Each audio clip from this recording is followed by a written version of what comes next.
Price action trading didn't click for me for years. Not because it's hard, but because nobody explained it in the right order. Let's watch this video so that I have some one or two things to tell you. Let's watch this video. My name is Brett Goh and I've been trading for nearly 7 years. And this year alone, I've already crossed over $1.7 million in trading profits. Every single trade documented live on my second channel, Brett Trades. In addition to that, I've also helped hundreds of traders become six-figure funded traders inside my mentorship program, the 1% Club, and I'm also the founder of Edgeflow, the trading super app that is built for discipline and consistency. So quite simply put in English, I don't want your money, I don't need your money. I want you to become a better trader. Now that you know who I am, let's jump into the 3 steps that finally made price action simple and profitable for me. Who you here down? Now, when I started trading, I'm just like you. I watch a bunch of YouTube videos about price action trading, and I saw these gurus drawing 1,000 different lines on their charts. Or they ask us to memorize a bunch of candlestick patterns, like the freaking engulfing patterns, the pin bar patterns. And first of all, it's too overwhelming. Second of all, I could identify the pin bar candle, but I realized I still lose money even though I was following the candle to a T, right? So what I've realized over time is that most traders don't lose because they can't read candles. They lose because they are reading them with zero context. Which means that if you don't understand the big picture on why price moved the way it moved, it doesn't matter whether you have the perfect setup or the perfect candlestick pattern, your strategy will still fail. And nowadays, everybody's out here teaching price action like it's a freaking dictionary. But the market doesn't move like that. It moves like a story.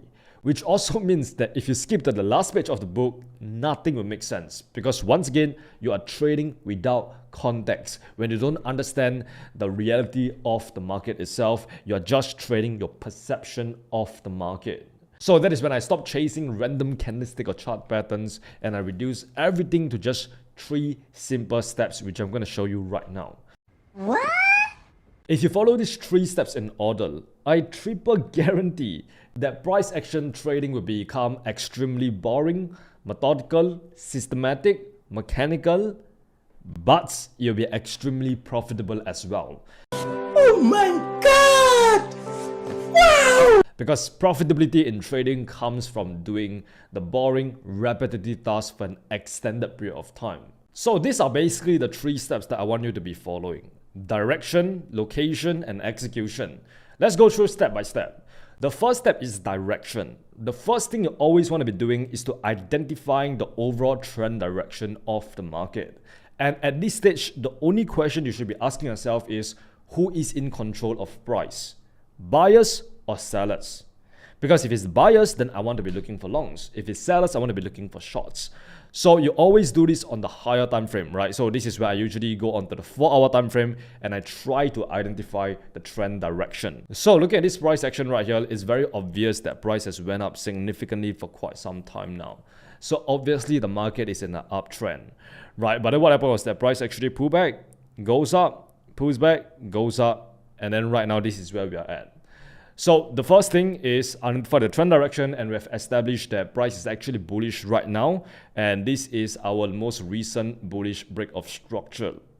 Now we always want to make sure that we map out the most recent bullish break of structure or bearish break of structure because we want to define our swing range.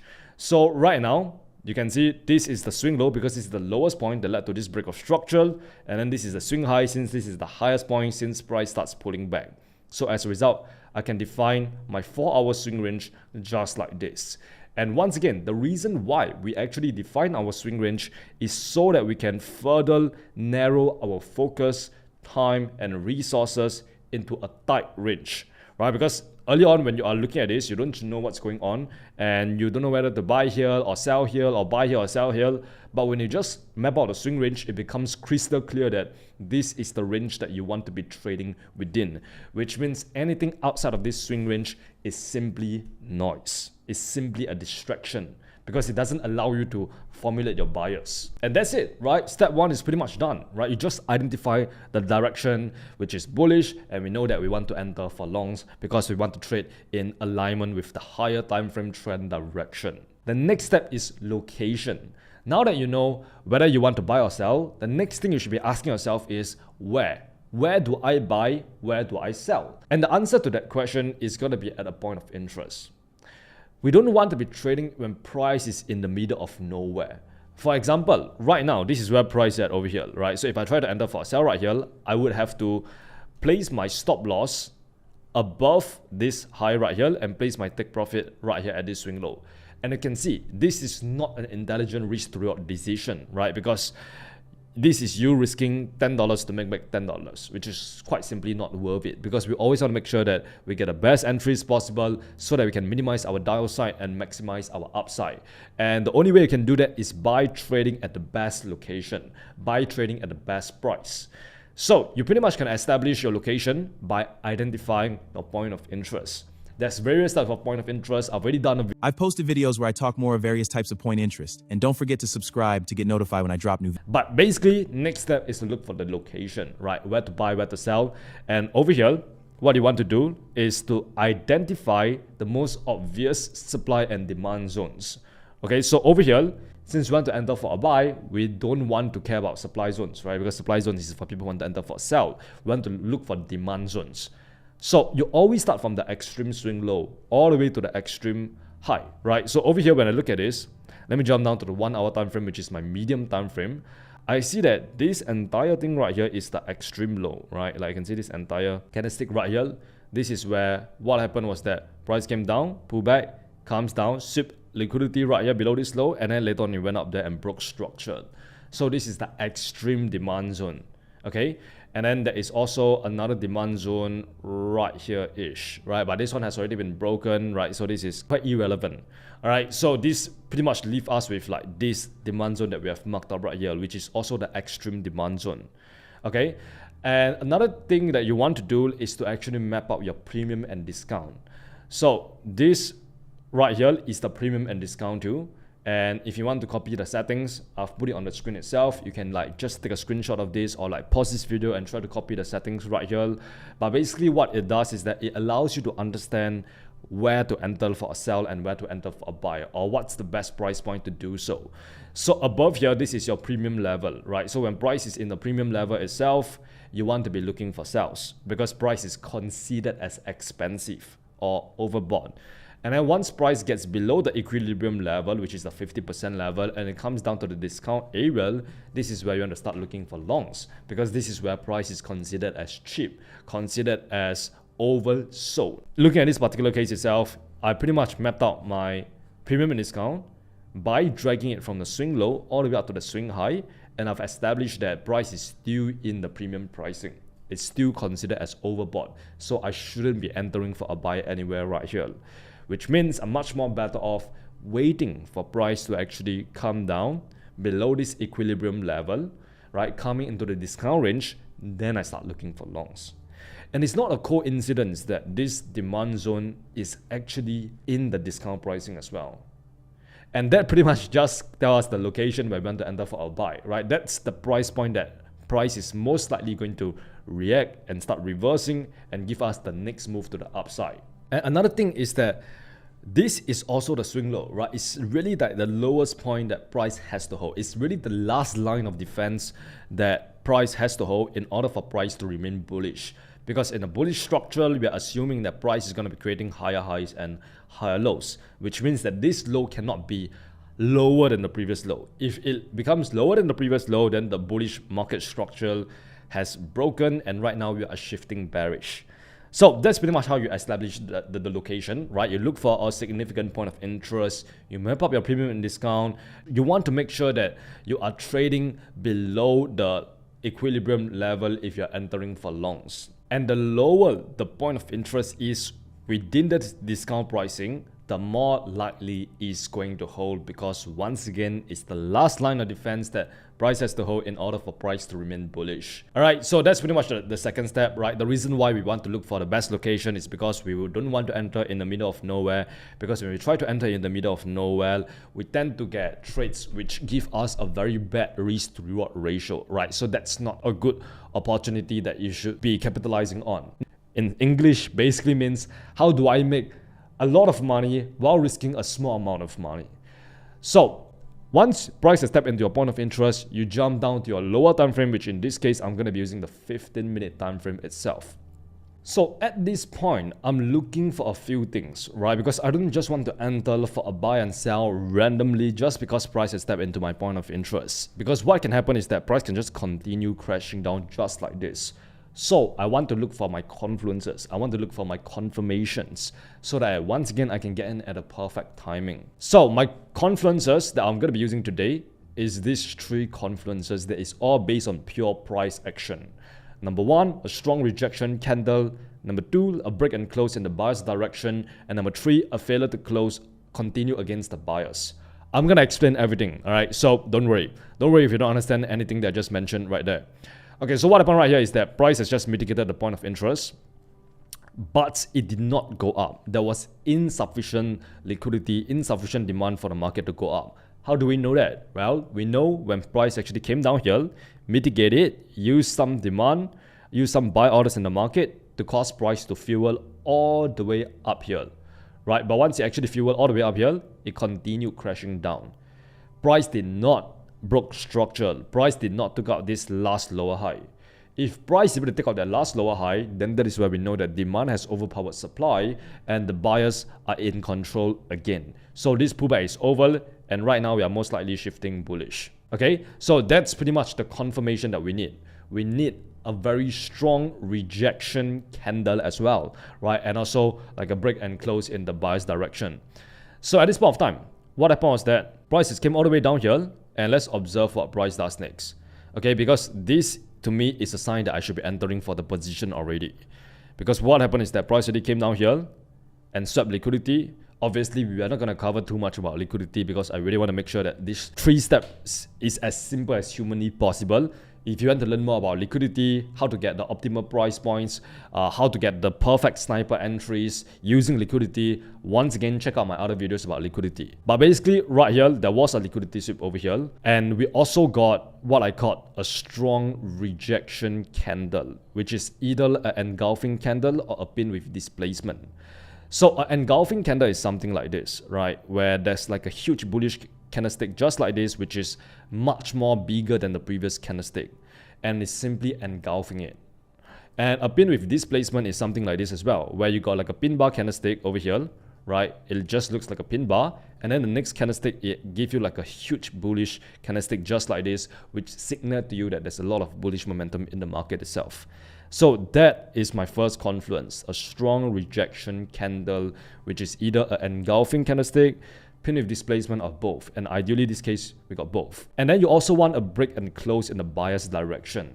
Now, bear in mind, what's our bias right now? Our bias right now is that we want to look for longs. We want to actually enter for buys. So this means that we want to look for a break and close in the bullish direction. Do we have that yet? Well, we did, right? We got price pretty much breaking this previous candlestick just like this, and then it closed above it in the bullish trend direction just like this. All right, it's really just as simple as that. You basically want to identify the bullish candlestick closing above the previous bearish candlestick in a direction that you want to be trading in. And the next thing is failure to continue against buyers. Now, right here, what's the bias? The bias right now is longs, which means against buyers means shorts. So when this actually happened over here, this tells us that there is insufficient selling pressure in the market for price to continue going down. Because if price want to continue going down, it's going to create more bearish candlesticks just like this and just cause price to absolutely collapse and continue going down. But that did not happen. What we do have is price came down, retesting this level over here on the left hand side right here, but then there was insufficient sell orders. There's not enough sellers in the market, and that caused prices just start reversing. So that to me is a failure to continue against the buyers. And that's pretty much all the confluences that I need, right? So I pretty much got these 3 confirmations right here. Once again, all based on pure price action, no indicators, no complicated jargon whatsoever, just clean price action. And this allows me to know, okay, this is the right time to enter. This is my entry signal when I got all of these criteria being checked off in my trade plan itself. So this is where you can easily enter for a long right here.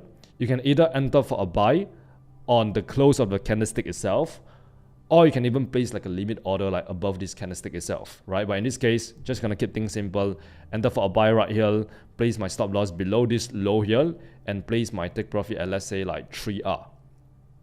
Just like this. Now, you basically want to be placing a stop loss at a price point that will invalidate your trade ideal. So in this particular case itself, like I said, we have established that price is reversing right now, right? We are assuming that there is more buyers and sellers in the market right now, or it's about to reverse. So this means that if price later on come down here and take out this low and just continue going down, this means that our bias is wrong, right? This means that our bias is wrong and we get stopped out with like a 1% loss.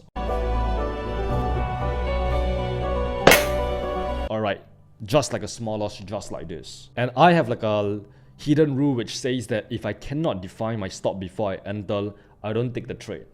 So I always make sure I think about what could possibly go wrong, right? And place my stop loss at that price point itself. And then in terms of the take profit, right? Like I said, just to keep things simple, you just place it at 3 times your stop loss distance. So you drag this position 2 thing all the way up to like 3, just like this, until it shows 3 over here, like the risk to reward ratio.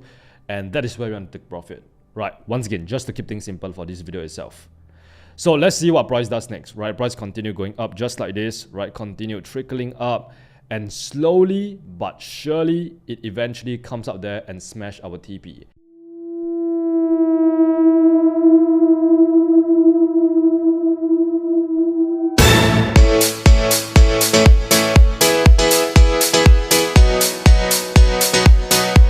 Really just as simple as that. And all we did was that we used 3 simple time frames, which is the 4-hour for direction, the 1-hour for location, and the 15-minute for execution. And on the 15-minute for execution, we look for 3 confluences, right? So 3 steps, 3 time frames, 3 confluences, simple methodical strategy that you can execute consistently for a longest time. And that's how you get consistent results. Bam. Okay. Now, before we look at the next trade example, I want you to understand something. The hard part about trading is not in spotting A+ setups. It's in ignoring everything else.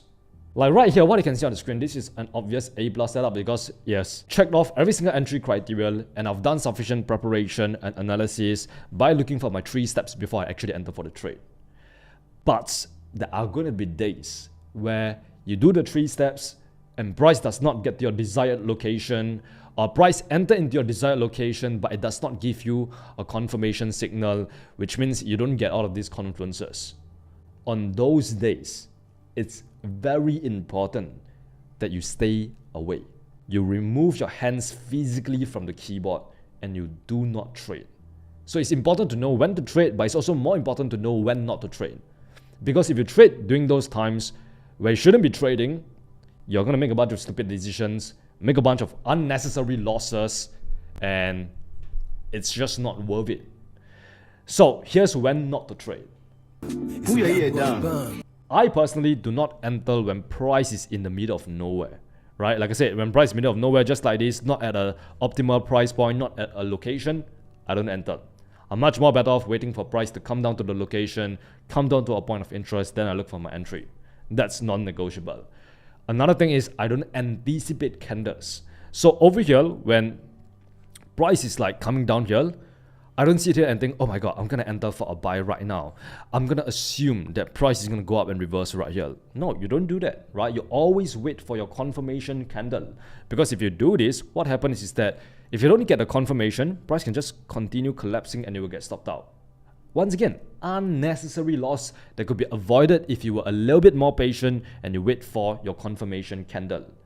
And number 3, I don't enter just because price looks good. Remember, you don't want to be trading your bias. You don't want to be trading your belief about the market. You want to be trading the market itself. You don't want to be imposing your will onto the market. What I mean by that is that when price comes down to this discount pricing, you shouldn't assume that price is going to reverse immediately.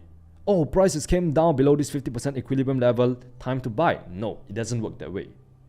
You always want to make sure that, once again, you look for your extra confirmations, right? So don't enter just because price looks good or price looks cheap or price looks expensive. You don't decide whether the market is going to move up or down. Value is subjective. Price is objective. And we always want to be trading price. We don't want to be trading our perception of price, which is value that we attach to price. And last but not least, I don't take trades where it's too confusing, right? Which means there is a lot of different conflicting biases. Like for example, I have spot all of these three confluences itself, but the thing is somewhere in my gut says that price is going to continue going down, and the internal structure is showing me that it's heavily bearish right now, maybe because there's a lot of like bearish candlestick just like this. When you have such a conflicting bias just like this, where you don't know whether you should enter for a buy or sell, that's probably a trade that is worth passing on.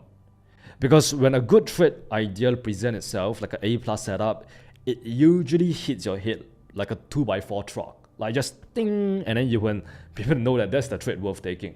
Because like I said, your job as a trader is to allocate resources wisely, efficiently. So you want to make sure that you deploy capital only on A+ setups. So those are the scenarios that I personally do not trade. Like I said, very important for you to understand these scenarios so that you can catch yourself in one of those scenarios and you can stay out of the market instead of getting itchy fingers and thinking about those stupid trades. Playing stupid games, winning stupid prizes. Alright, so for the next example, I'm just gonna like speed run it because by now you should have a very clear understanding of this 3-step framework and how to properly utilize it. So first step, look for the direction. We have established that price is going down, lower highs, lower lows, blah blah blah. You've heard me say that a million times by now. And you want to map out the most recent breakout structure so that we can get our most recent swing range. This is the swing high right here, and then this is the swing low here. And you can also map this high over here as well, because this is also a very obvious high. Or you don't need to as well, but yeah, let's just remove that.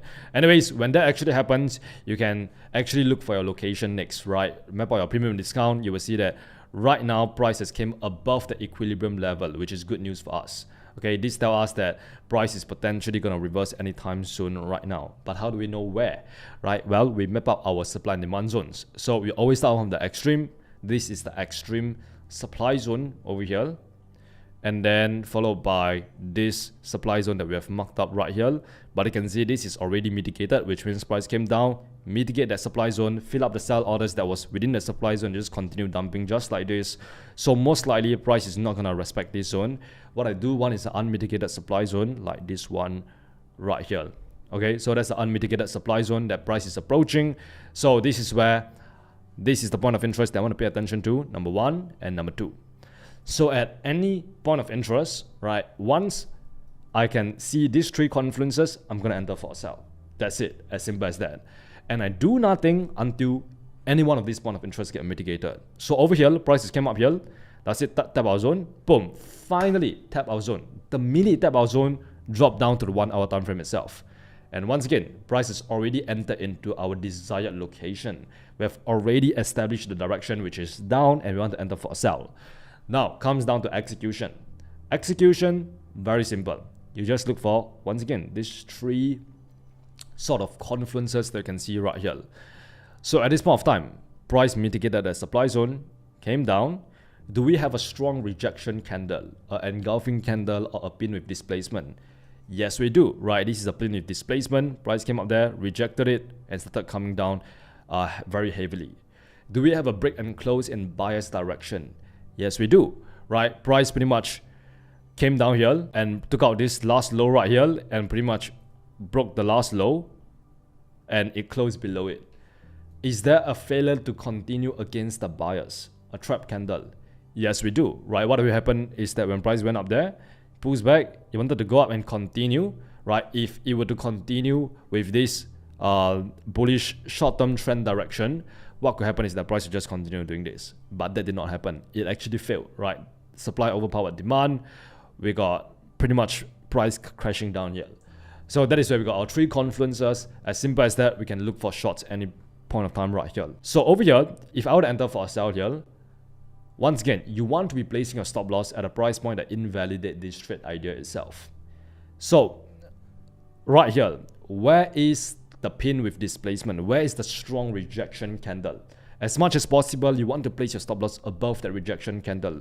Because right now we are assuming that if price were to remain bearish, it's going to continue crashing down just like this. But if price were to continue bullish, right, it might mitigate some demand level right here, continue going up and take out this high right here, take out the rejection candle.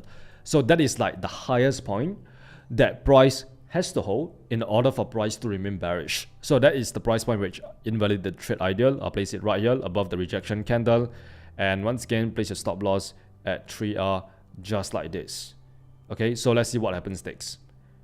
Alright, later on price went up there. You can see what happened over here was that price went up there and tried to retest the previous rejection candle itself, which means that if you place your stop loss at the wrong place, like let's say below or above here, you would be stopped out just for price to go in your way.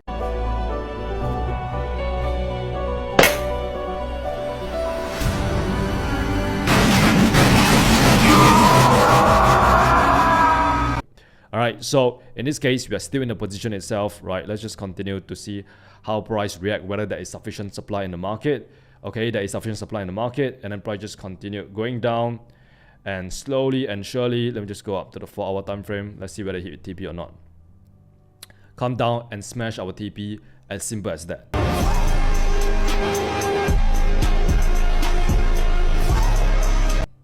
And once again, it all comes down to these 3 simple steps: direction, location, execution, and waiting for your 3 confluences.